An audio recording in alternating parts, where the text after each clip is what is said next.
This has to be my favorite update in a very long time. The new PC system is absolutely amazing.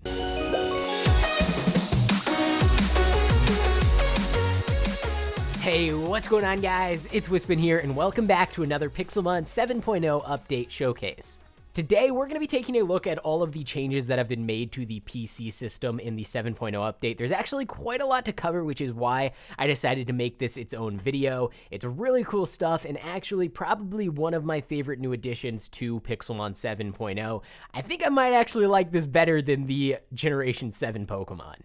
And before we get into all of the PC changes, I just want to go ahead and quickly say there is going to be another giveaway in this video. It's going to be super easy to enter, so you can go ahead and do that and you'll get a pretty cool prize. This time around, we're actually giving away a free Ultra Beast, and that Ultra Beast is going to be the Pokemon of your choice, so you can choose any of them.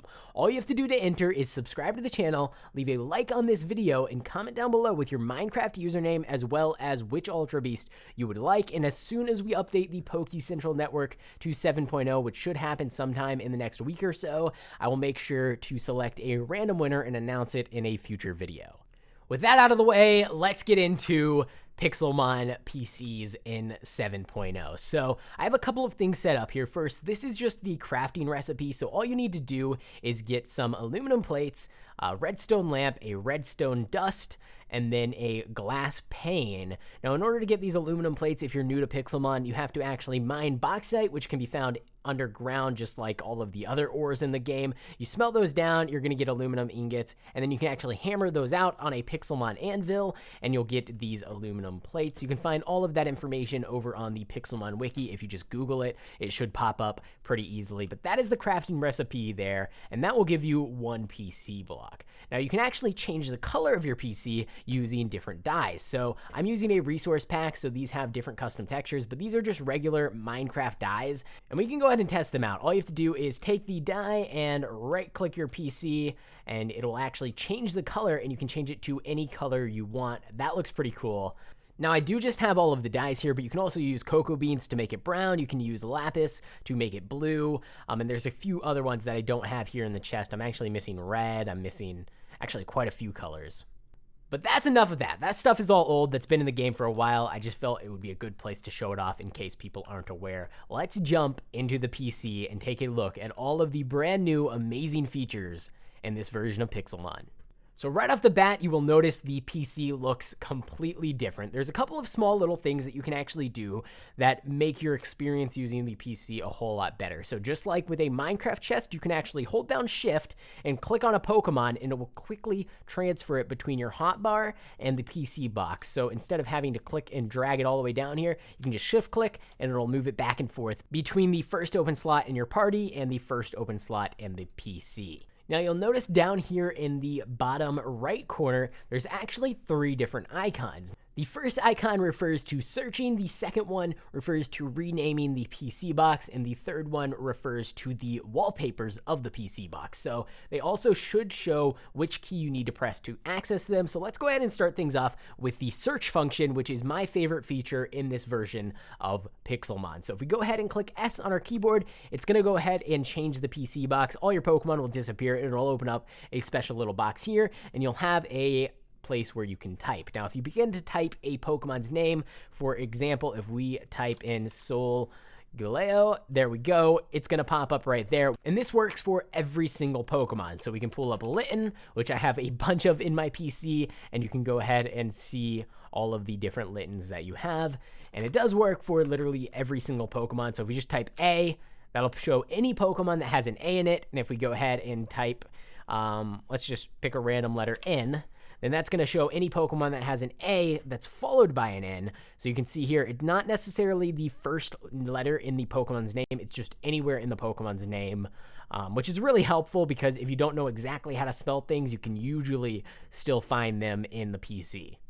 Now, according to the changelogs, you are supposed to be able to search by level as well as by ability. However, if I type Blaze, for example, which is an ability that I know a lot of my Littens have, they don't pop up. I don't know exactly how to make that feature work. However, if you are aware of how to make it work and you can describe it in a easy to understand fashion down in the comment section below, I will make sure to go ahead and pin your comment. So if you're interested in learning how to search for levels and abilities and we figured that out, just check the pinned comment. It might let you know.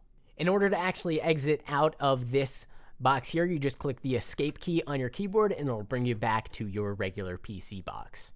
Now, moving on to renaming your PC boxes, this can be really helpful with organizing things. So if you go ahead and click R, that'll automatically allow you to start typing. You can get rid of everything there in the line and you can type whatever you want.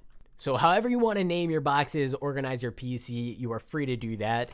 So you can organize Pokemon by generation, type, color, whatever you want to do, and the wallpapers will actually help you out quite a bit with that organization as well, because you can get a background that kind of fits with the theme that you're going for your organization system. For example, if you're organizing your Pokemon by color, you can choose a wallpaper that matches that Pokemon's color, or if you're organizing by type, you can do the same thing and pick a background that kind of matches with the Pokemon's type. You can rename the box to that type, and it's actually really, really cool. So wallpapers, that is the final feature that we have to look at here, and you can see down in the corner you access that by pressing W. And what's going to happen is you're going to get these two little icons on either side of the box. You click those and it's going to cycle through all of the different wallpapers that you have to select. Now, you are able to actually add in your own wallpapers using a resource pack. I'm not going to get into that very much in this video. However, it's fairly easy to understand if you've ever worked with resource packs in the past, and it's pretty easy to understand if you just go ahead and look into the Pixelmon files itself. If you have made, for example, custom textured Pokemon, it's fairly similar to that. You just put the wallpaper PNG files into a different folder. But with that being said, let's go through all of these different wallpapers really quick. It's really neat because not only does it change the background of the box down here, it also will change the background of where your title goes. And there is a lot to see. There's a lot of different backgrounds just by default, but of course, like I said, you can add as many as you want through resource packs. So if there's any custom designs you want in the game, you can definitely make sure to do that. And if you make any custom designs, make sure to share them over on our server's Discord, which is going to be linked down in the description below. We have some different channels there where you can showcase your art and whatnot, and it'll be really cool to see the designs that people come up with. That one actually looks pretty similar to the first one that we had, but there are just a ton of them. I'm going to go quickly through all of them, but you can see there's actually, I believe, one for every single type of Pokemon. That's ice. We have grass. We have, I think that's psychic. We have flying type, fire type, fighting type. That would be fairy, electric, dragon. I'm just trying to use the actual Pokemon that are appearing to figure out what it is. Even though this is the icon for the Pokemon type, I'm just very bad at Pokemon. That's a dark type. We have bug type there, and then we get into some other really, really cool designs. I don't actually know which one's my favorite. Ooh, that's pretty clean looking. Book's kind of cool. I honestly think I like the default one just because all of the Pokemon are really easy to see, and in some of the designs, it's actually pretty difficult to see certain Pokemon depending on the color of the Pokemon sprite as well as the color of the background. Speaking of the Pokemon sprites, all of the icons for these Pokemon are now updated to a higher resolution, so they all should look a little bit better. You're not going to really notice that because these are all Generation 7 Pokemon. They're all brand new, but if you look at some of the older sprites for example, Generation 1 Pokemon, and then look at the new sprites for Generation 1 Pokemon, they look pretty different. I'll go ahead and try my best to show them on screen here right now. For example, this Charizard, this is the difference. It's not huge, but it definitely does make a little bit of a difference. So guys, that's it. Everything you need to know about the Pixelmon 7.0 PC updates. I'm going to be posting a few more videos covering some other topics with the brand new update, including Ultra Space, Alolan Pokemon, and even a couple of other things. So if you're interested in seeing those videos, make sure to go ahead and subscribe to the channel. And as I said a little bit earlier on, I posted a video covering all of the brand new Generation 7 Pokemon yesterday. So I definitely recommend checking that one out because they are really, really cool. And the Pixelmon developers definitely outdid themselves with this update. But that's going to be all. Thanks for watching, guys. I hope you enjoyed, and I will see you in the next one.